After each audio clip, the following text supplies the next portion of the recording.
So Carter, we've got two main variables that affect the way the ball flies: club face angle and club path.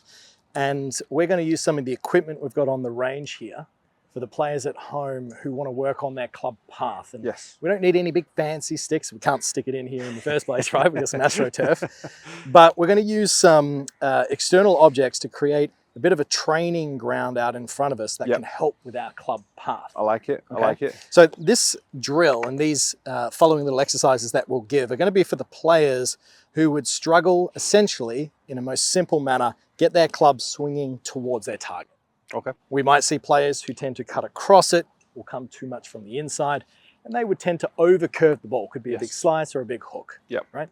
So what are some of your favorite exercises where there are no excuses not to work on your club path for the guys at home? What are we going to do? There's a classic one if you want to get your phone out. No, we won't use our phone just yet. That's level 10. Yeah. But what we'll do, I like this one. So they're very simple. The majority of golfers that we see obviously do swing it from out to in. That's a given.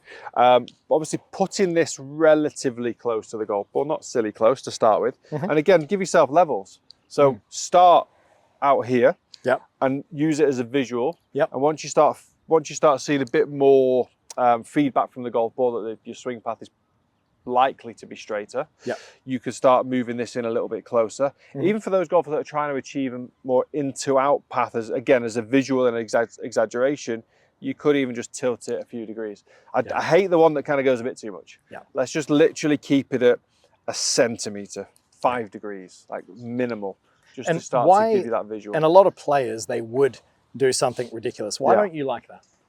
Because all that's going to effectively do, and we like to do slight exaggerations on drills, but all this starts to do, it'll mess about with weight distribution, pressure, takeaway, everything. Because as soon as you set up to here, obviously we're using a block here rather than an alignment stick or something like that, but where are you going to naturally want to go on your takeaway?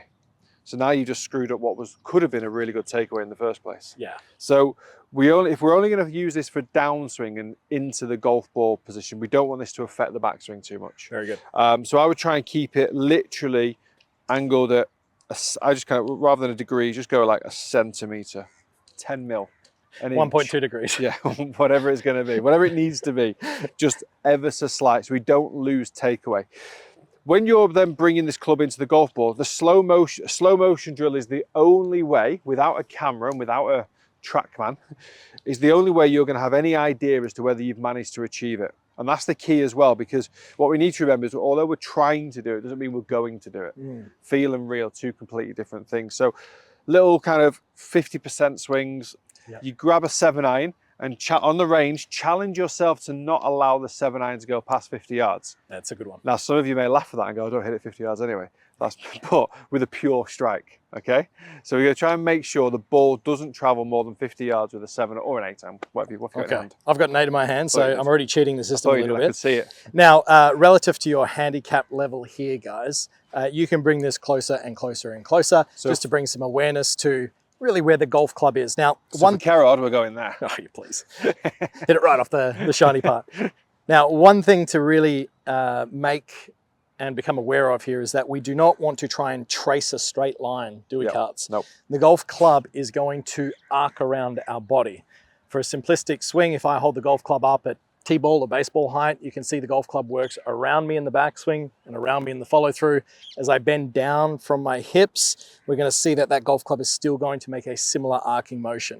I find too many players would do a drill like this and then they start trying to run their club against it, very similar to the putting rail drill. I think if you're a visual player, and you can be visual in this instance, what you've just shown there is amazing. Like you think there, the golf swing is a circle, kind of flat circle. You can imagine grabbing that circle and just tilting it 45 degrees. Very good. We're keeping it on that circle.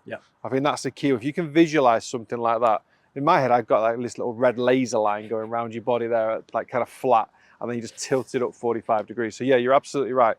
From the moment this club leaves the ball, there will be a very slight arc, but again, not to be exaggerated, it isn't going in there. Yeah, very good, very good. And I like that. I see all day, every day players down at the range, either using golf balls or a block like this, and they just exaggerate it simply too much. At the very beginning when you're working on club path, maybe 1 or 2 swings, it's okay to bring awareness of the difference in feel. Yep. But in terms of hitting little half shots, and I'll do that right now, slight little angle out there. And this stick here, guys, very important. This is your baseline. What that means is halfway kind of between where your feet are and the golf ball is, and this is your reference. If you don't have this, and let's say you do aim this to the right, we find nearly every player after a few swings will simply just be matching that. And once again, we're going to fall into a bit of a trap there. So that's got to be given at every single practice session, hasn't it? Even exactly. warm-up session. Yeah. Even more so in a warm-up session, because you're really trying to dial yourself in for the round. So little half here, less than 50 yards. Less than 50 yards. Full swing. Full power. Full swing, 50%. And when you can learn to strike it, that's when you know you've completed it. It's my first day at golf, so that's why I found it. The move was good though. So you feel the club though, don't you? Your awareness grows. Big time. You want to start to be able to think as you're swinging.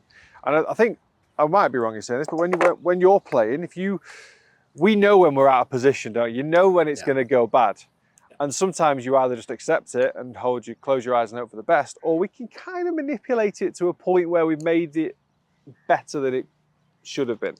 And that's just through that's like self-awareness, understanding of where the club is. And this sort of drill kind of gears you towards, I'm not saying it's going to do that for sure, but it's going to build your awareness to how it feels when the club's at a certain position, how you get it back to correct impact. It would be one of those exercises that even if any of pro golfers on PGA Tour, DP World, they had never actually done this, but you ask them to do it, they would all be able to do it.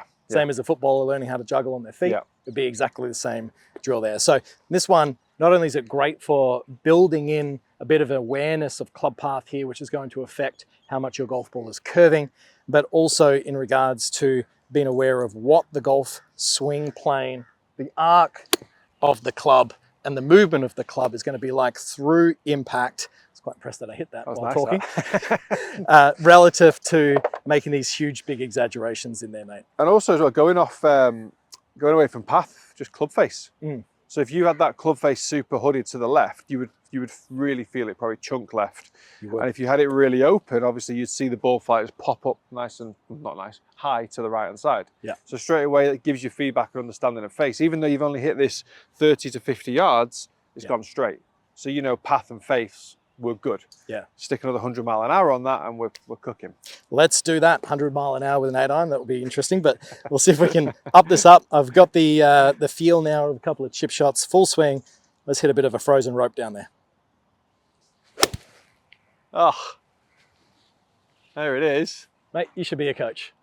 Thanks for watching this video. YouTube thinks that you would benefit from watching this one next. So click that card and it could be the tip that you need to take your game to the next level. I'll see you next time.